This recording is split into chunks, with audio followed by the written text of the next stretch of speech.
So this is a sequence from, oh man, I'm going to forget his name, but there's some yoga teacher that used to do this.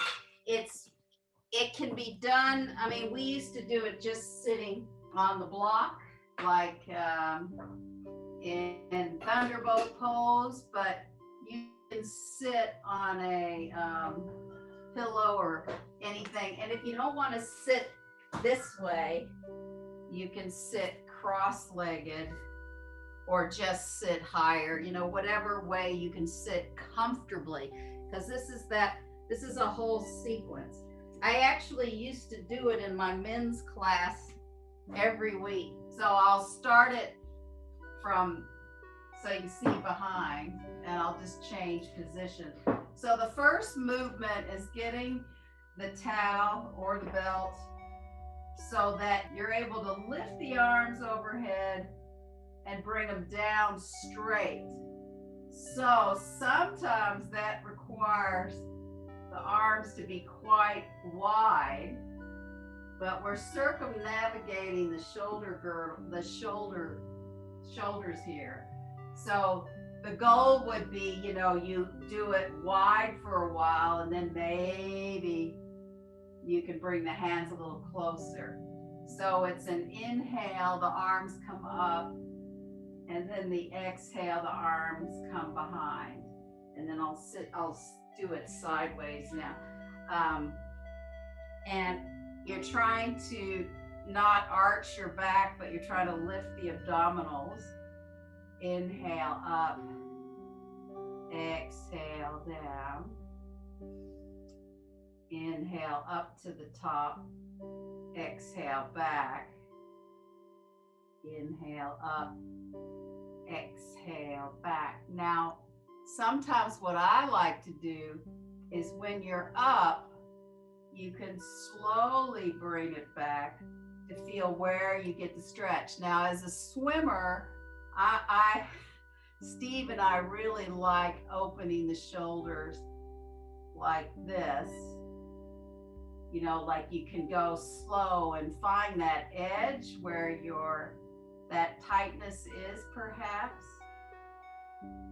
and stay there for a few breaths. And then you can go, like I'm doing this very slow. I feel more stretch in the front.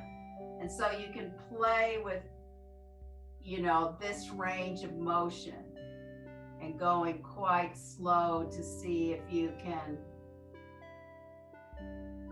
just get a little more space. Whew. And there's going to be little bits that you might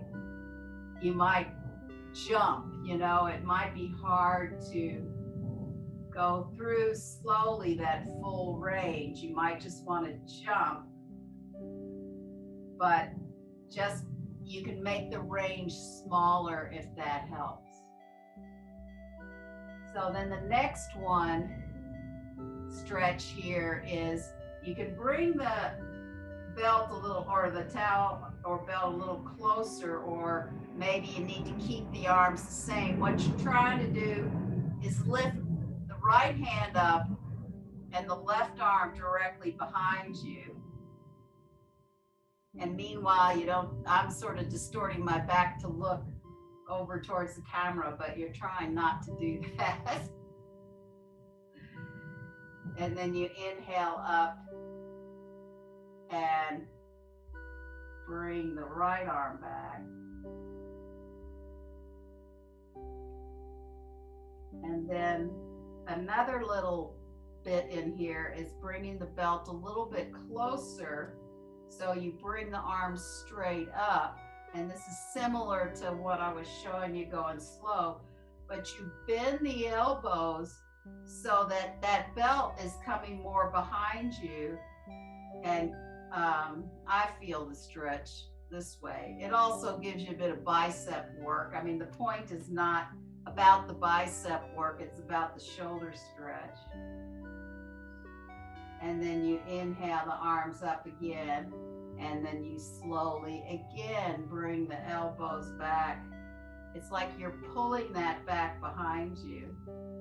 Actually, something you could do too is putting something on a door handle hold it back. But I'll try to show you some stuff with the wall too.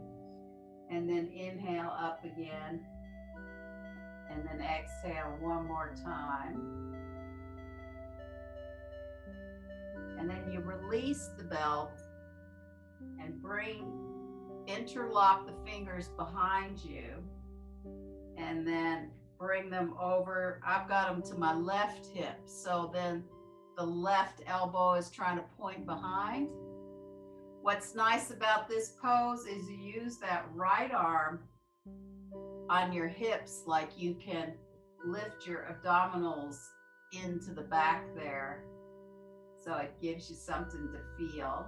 And you might get a stretch on the other side as well. And then release them and come to the other side, same thing. You're really trying to point that elbow behind you, keeping the forearm down on the lower spine. You can kind of lean into it.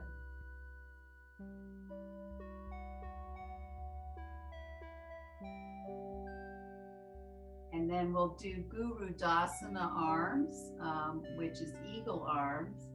So you bring the arms out to the side, bring the left elbow under. Now, I know you have trouble bringing the hands together, but what you can do is keep the elbows here. A couple of things you can do here. You can first keep the hands out and then engage with this stretch of lowering and raising.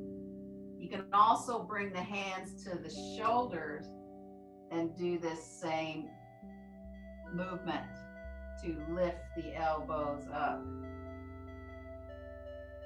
Now, full Guru Dasana hands, I like to play with lifting the elbow up here. Sometimes bringing it down gives a different stretch. So it's sort of the same movement, but it's just differences with your hands. You're just trying to keep space in the chest and not collapse through the chest. And then bring the left elbow under the right. And then, of course, go through the same sequence if you did it with the hands out, lifting like this, holding the shoulders, lifting. Or when you can hold the hands, you lift the elbows up, bring them down.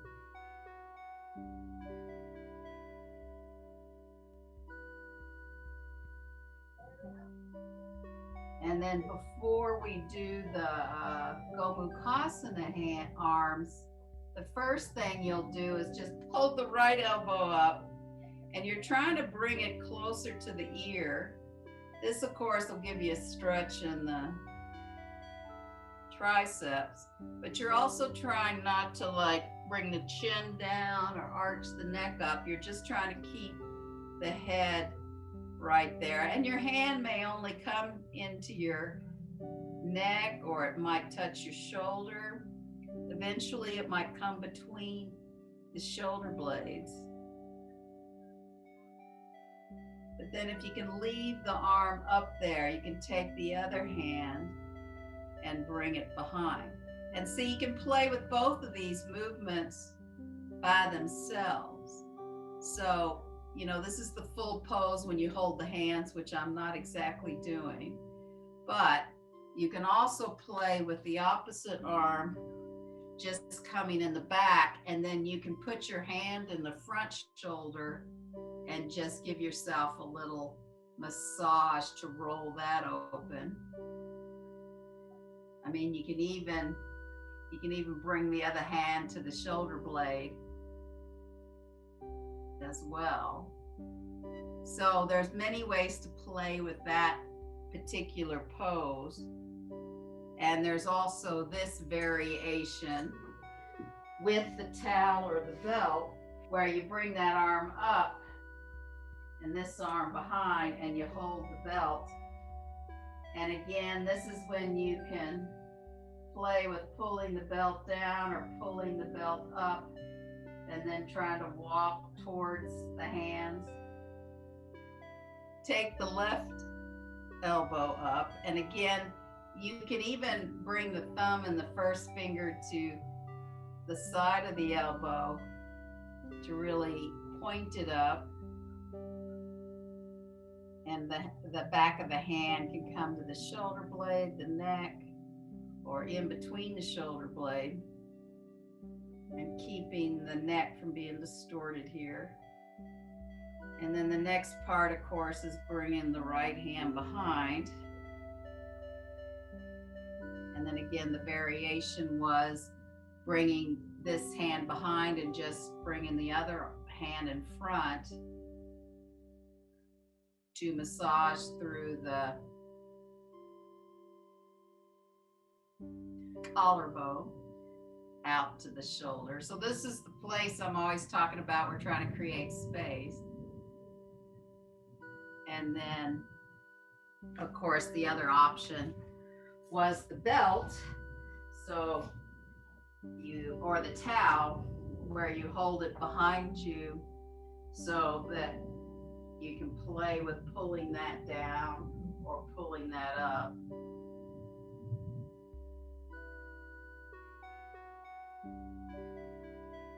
And then after you've done that, the way he finishes the sequence is going into reverse namaste with the hands, but that might be, so there's a couple of options here. I better sit this way.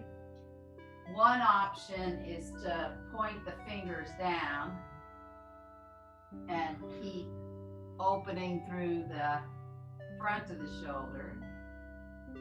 Another is to hold the elbows, or you can hold the forearms. So then they're behind your back. You lift the abdominals and you try to not squeeze the shoulder blades in, but you try to open through the front of the shoulders. Of course, the final pose is the pinky side in, walking the hands up the back. And I don't have full range in that pose myself, but it's good to work on my wrist in that. So that's the last one of that sequence. So that's a whole sequence. And if I can remember his name, I could give him credit, that you can practice with every day.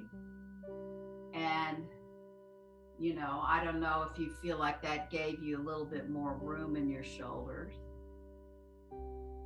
Hopefully.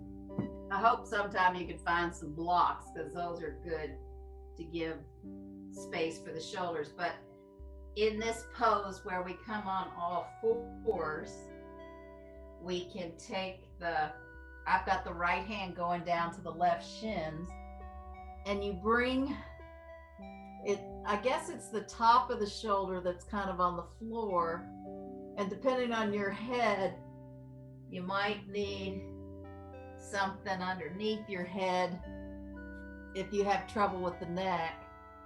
But the nice thing here is you can push through your opposite arm and roll more on that shoulder or roll back. And just for me personally, rolling over, it's not this shoulder blade so much, but it's the other shoulder blade. I feel it down at the bottom of my shoulder blade. So that's the stretch I get here. And of course, you can play with where your arm is. You can start with the diagonal. You can bring it more like the thread the needle and just do a little bit of rolling through and moving the head around, because the head's on the floor, so that helps with the gravity, but you need to take care of the neck too. And then come up and do the other side. This is the side that I feel it more on. Yes, are you gonna help me? You gonna help me?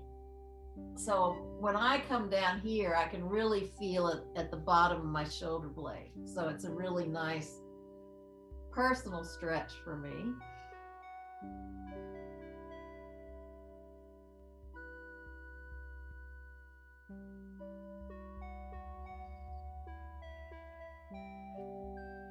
And then I think that this puppy pose, you might like, where you walk the hands out, or the heart to the floor pose, or whatever its name is these days, but where you get stretch in the armpits. And here you can actually, play with your upper arms, rolling in and out, that might stretch into that space. So essentially, it's the upper arms that roll in and out, and you can really play with the pressure in your hands to play with that, to see if that gives you a little bit more space. And then, of course, we'll go into a downward dog, and you can just notice what your shoulders are like in the downward dog. So you can come into the downward dog and see how, if you feel that more mobility in the shoulder blade area. And again, you can play around with tweaking that. And another thing you can do when you get a belt is you can put it right on those, like that tip of your shoulder, tip of your elbow. And so then you're pressing the outer elbows into it, and that's going to create a little more space between the shoulder blades. I think I didn't make mine tight enough. You always have to play with the adjustments of this.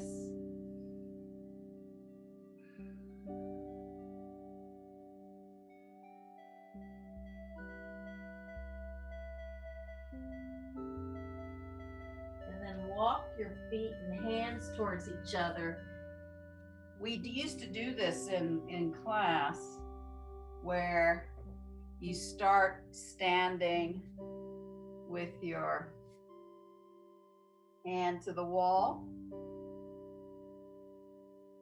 and then the fingertips are up. So it's best to stand where you can, I think I have to move my hand a little bit back, yeah. So it's a little awkward, but I think. And then the second hand position is the fingers pointed back, and you can stand there. And then the last one is the fingers pointed down, and this is where you start to move more diagonally, and you can get a really nice shoulder stretch here. Feels good in my arms anyway.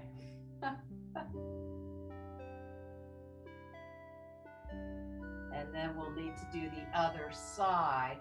So the first one position is the fingers up the wall. And of course you can play with how long you hold this. And then the second position is the fingers behind you.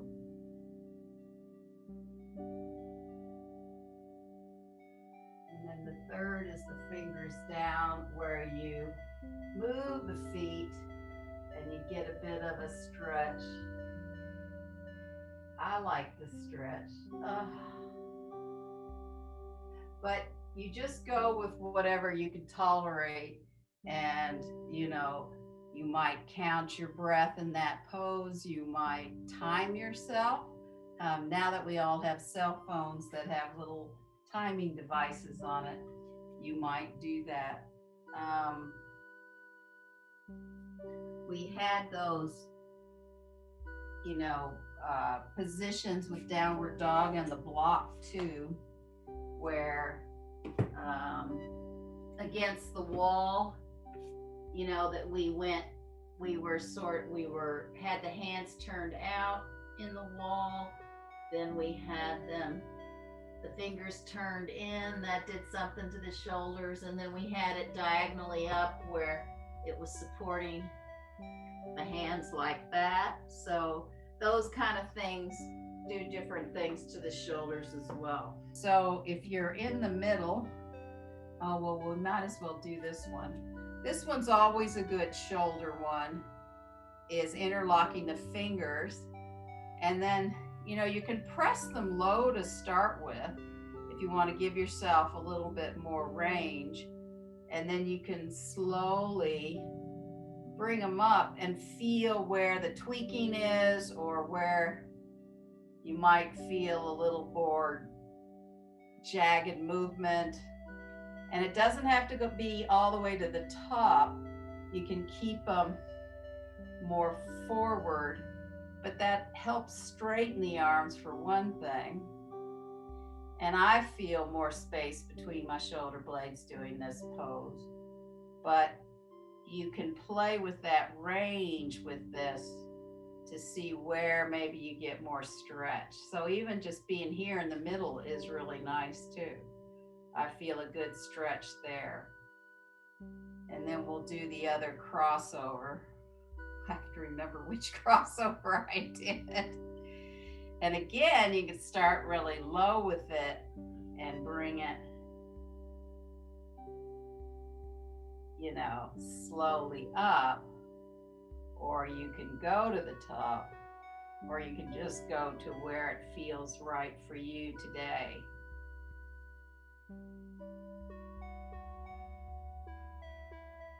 And then release those arms down, and you can jump or step the legs wide. And we'll pivot all the way around to warrior one. I'm doing the left foot first, but you can do the right foot first.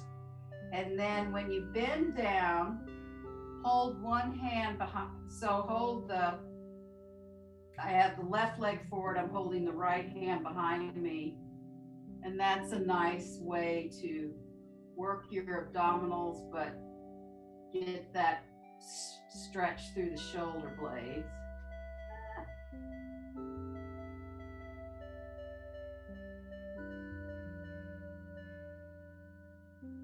And then inhale, slowly coming up, bringing the feet wide. And then you pivot to the other side. You'll have to switch up the arms and hold the other forearm.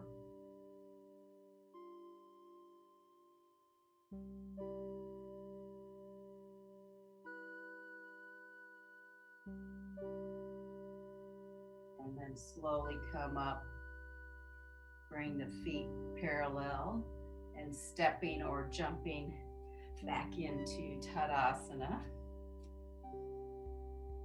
The jump sometimes gets the energy moving. And then you can bring the hands up in either step or jump wide. And we'll go into Parsvakonasana, where as you come down, you can take the top arm behind you, trying to find that thigh, but that also gets into the shoulder area. And I can feel it on the side of my neck too, which feels actually really good.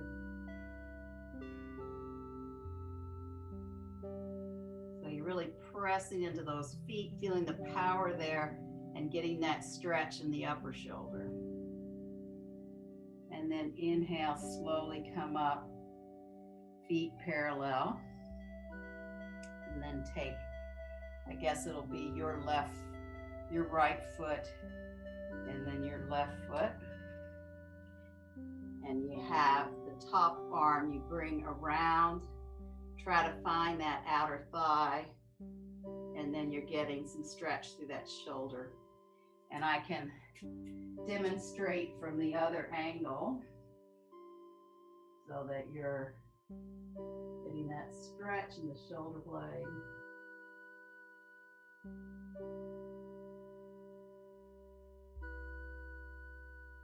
And then inhale, slowly coming up, bringing the feet parallel, and then stepping or jumping back into Tadasana. And then we'll do one of the twists, which will give you some shoulder stretching too. We'll have a little play with that. So you have the hands in front and jumping wide or stepping wide.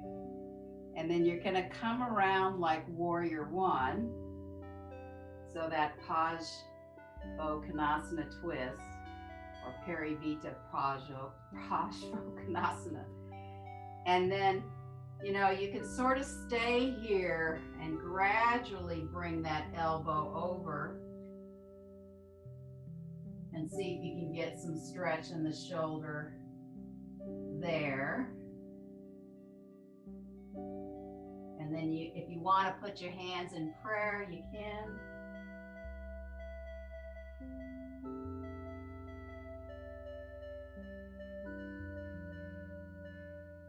And then inhale, slowly come up, bring the feet parallel. And then pivoting to the other side. It's like you're bending through warrior one, bring in the opposite elbow. And you can just stay here, look in the floor and press it in and see, you know, play around with getting some more of that stretch into the shoulder blade.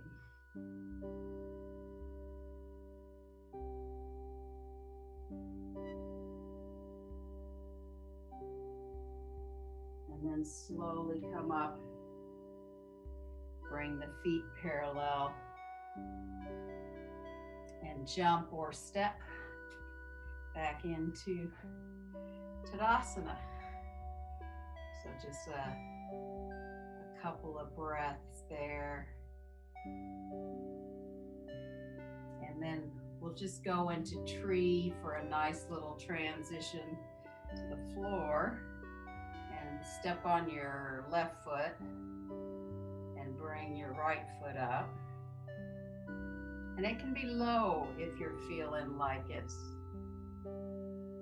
you know, you're having stability challenges today. And again, here the hands can be in prayer position. And if you want the shoulder thing, they can come behind the back, holding the elbows. Or, you know, it's reverse namaste in the back. Give you a shoulder stretch here.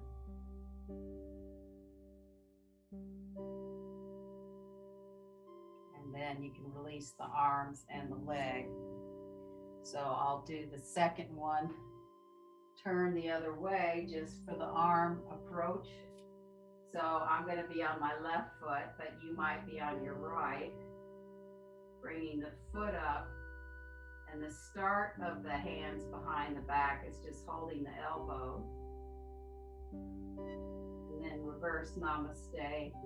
Well, you could start there with the thumbs inside, getting a bit of stretch that way. And then bringing the pinky side inside for reverse namaste.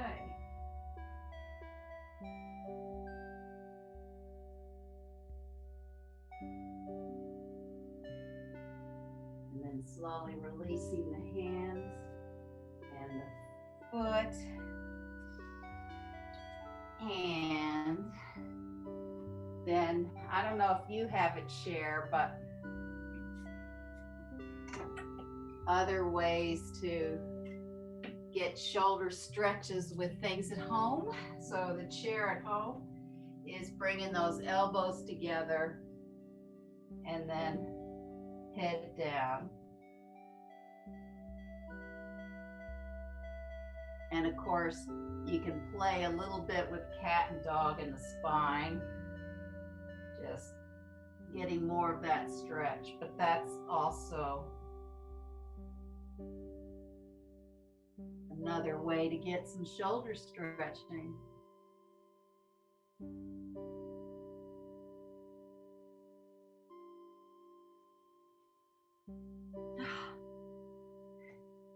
And we better do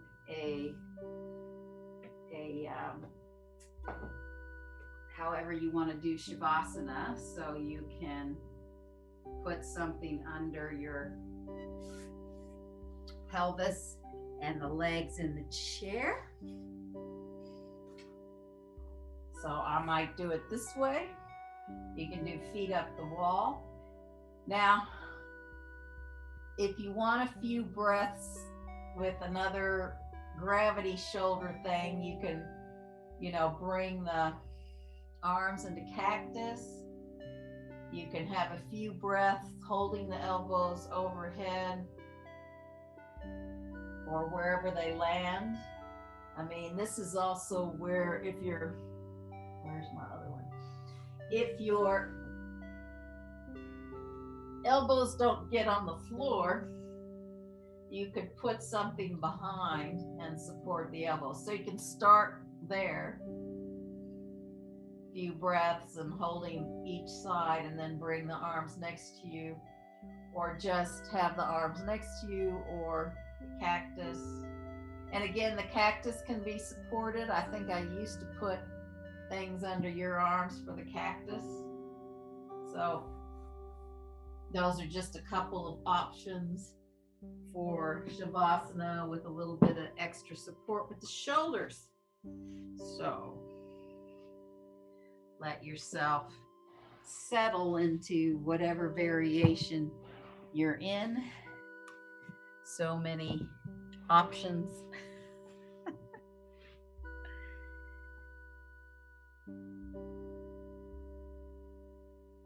And then begin to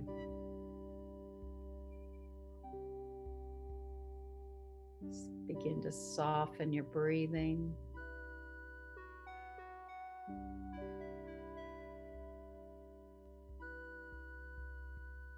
And feel the air in and out of your nostrils.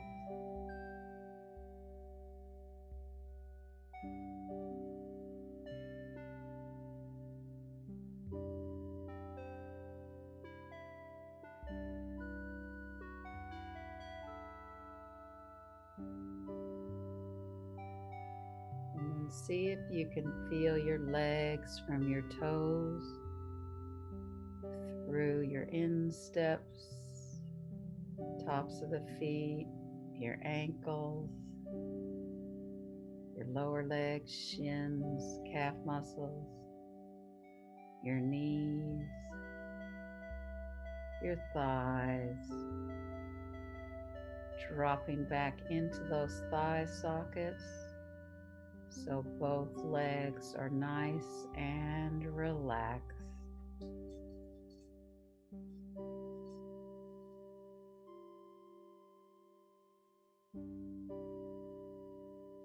And then see if you can feel the ends of your fingertips, your palms, your backs of your hands, your wrists, your forearms, elbows, upper arms, and those are falling back into your shoulders, your armpits, so that your arms from your fingertips all the way to your shoulders are nice and relaxed.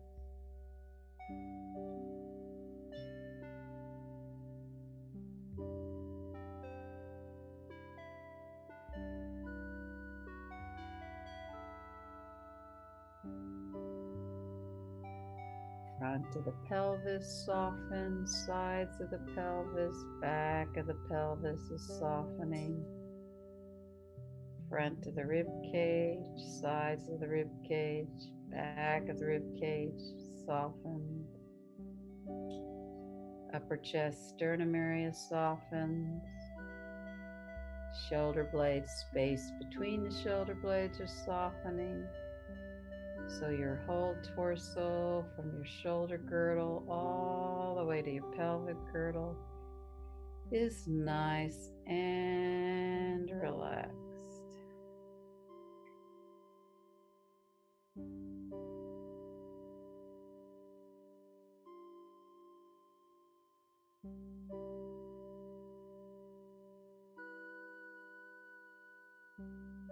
collarbone notches are softening.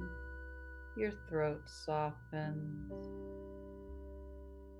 Back of the neck softens. Base of the head is softening. Your scalp softens. Your forehead widens and softens. Your temples are softening.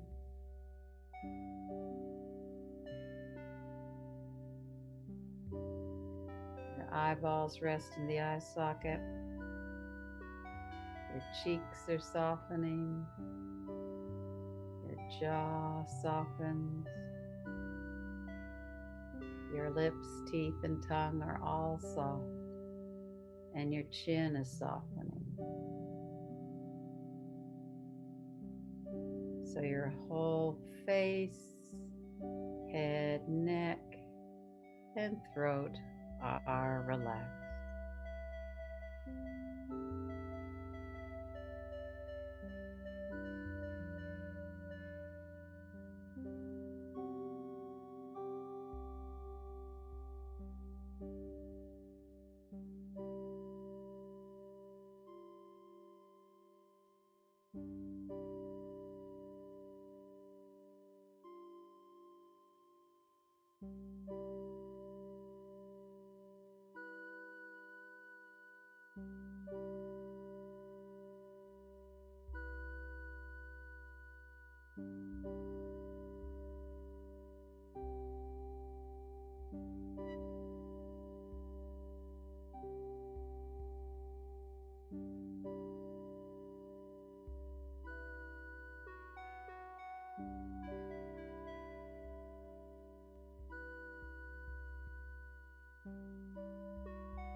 And you slowly begin to deepen your breaths, bringing a little more movement into your fingers, your toes, your hands and feet. And if you need to give yourself a big stretch, you can do that. And then roll to your right side and come up to sitting.